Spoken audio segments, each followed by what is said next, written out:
Welcome, friends, to another exciting episode of A VGM Journey. And I'm your host, The Messenger. The track that we're playing in today's show is Main Theme from the game Paper Mario: The Thousand Year Door, and it was composed by Yoshito, Hirano, and Yuka Tsujiyoko. I feel like with every episode, it's the same song and dance where I say, hey, it's not a crazy show, but we have some great requests from some great people, and that we're going to have ourselves a great time. But that just happens to be the case again this week. So I want to kick things off with a request from Chris Murray, and he wanted me to play the track Ascending the Tower Further from the game Tokoyo, The Tower of Perpetuity, and it was composed by Kenichi Chiba.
That track that you just heard, that was Ascending the Tower Further from the game Tokoyo, The Tower of Perpetuity. It was composed by Kenichi Chiba, and this was a request by Chris Murray. So thank you, Chris, for that request. When I got the request from Chris, I wasn't at all familiar with Tokoyo, and that it was described as a side-scrolling action roguelike where you have to climb this tower and face a boss at the end. But the layout is changed on a daily basis, and that you're trying to get up the tower as fast as you can, and you're competing against other players online on online leaderboards. And the game will take things one step further with encouraging you to go fast by sending you tougher enemies if you start to take too long. And I feel like the music, even this track, really emphasizes the need for speed, per se. And in a weird way, this track does sound like a Chris kind of track, is I find it a little similar to some Falcom tracks in a weird way. Not necessarily in instrumentation, but just the general vibe and the rocking sound that it produces. I don't know. I might be just thinking crazily. So I want to say once again, thank you, Chris, for that request. We're going to move on to another request, this time coming from Meatbug, and they wanted me to play the track Their Own Brand of Justice from the game Etrian Odyssey 3, and it was composed by Yuzo Koshiro.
That track that you just heard, that was Their Own Brand of Justice from the game Etrian Odyssey 3. That was composed by Yuzo Koshiro, and this was a request by Meatbug. So thank you, Meatbug, for that request. I can promise you guys this wasn't planned, but this definitely has that Falcom sound to it. And it makes sense because This was composed by Yuzo Koshiro, who did the music for some of the early Ys games. And I would even go to say that this has more of a Falcom sound than that Tokoyo track, but I'm mildly getting off topic. So, with this track from Etrian Odyssey 3, this happens to be the final boss theme for the game, and it definitely has that epic final boss style to it. And I'm not gonna lie, it's a bit weird hearing a Genesis sounding track coming from a game for the Nintendo DS. Though it makes me wonder, what does this song sound like on the remake on Switch? I think it's definitely something worth looking into. And I do want to say, Meatbug, you picked a really good track, and I think a lot of people are going to like this too, so thank you again. We're going to move on to something a lot different, and this is coming from the game Wrath, Aeon of Ruin. The track is Wrath, and this was composed by Andrew Hulshult.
That track that you just heard, that was Wrath from the game Wrath Aeon of Ruin, and it was composed by Andrew Hulshult. I gotta say, Andrew Hulshult's been on a roll lately with these modern boomer shooter soundtracks. He's also done the soundtracks for Dusk and Proteus, which are two games that I really like. And he also did the Ancient Gods DLC for Doom Eternal. And I will say a lot of it's really good. And I think he's done a fantastic job on Wrath Aeon of Ruin as well. Though I will say the soundtrack itself, it's a bit different than those games. So even though all the games have like kind of atmospheric tracks and there are some hard-hitting stuff as well, Wrath kind of embraces the atmospheric side more, which weirdly is very fitting of the game because of how similar it is to the original Quake, which had a soundtrack that was more experimental and atmospheric and not so much in your face. So I thought that was pretty cool. And the game's pretty fun too. It's kind of like a weird combination of Quake, Dark Souls, and even Spyro the Dragon in a weird way, with its weird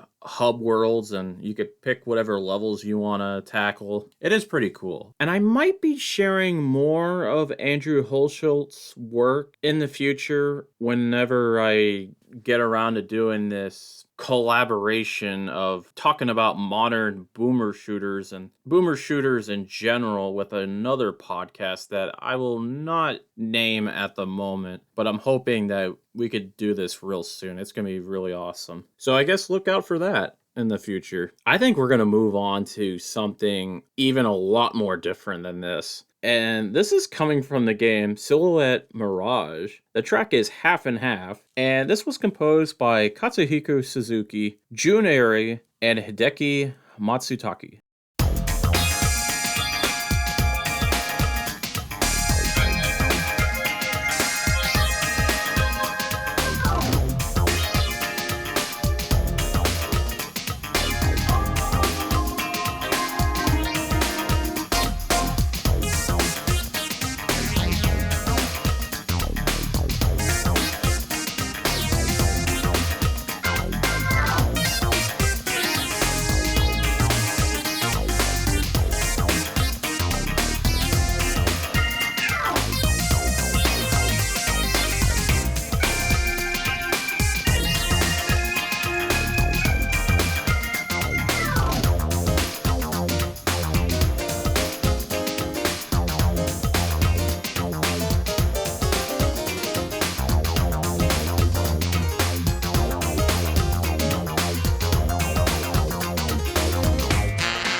That funky track that you just heard, that was Half and Half from the game Silhouette Mirage, and it was composed by Katsuhiko Suzuki, Jun Irie, and Hideki Matsutake. And that's going to just about do it for the show this week. If you like what you've been listening to, have your friends check out the show on Apple Podcasts, Spotify, I think Amazon Music, whatever podcasting service that you can think of. I'm more than likely going to be on there. You can email the show at vgmjourney@yahoo.com, and you could also check us out on X at vgmjourney. We also have a Discord server for the show, which I will provide a link in the show notes, where you could hang out with your fellow VGM journeymen and talk about games, music, and even look at some cool art. I'm also going to play things out with one more track, and that track is Tower 5 from the game Iggy's Reckin Balls, and it was composed by Roy Wilkins. Have a good one, everyone.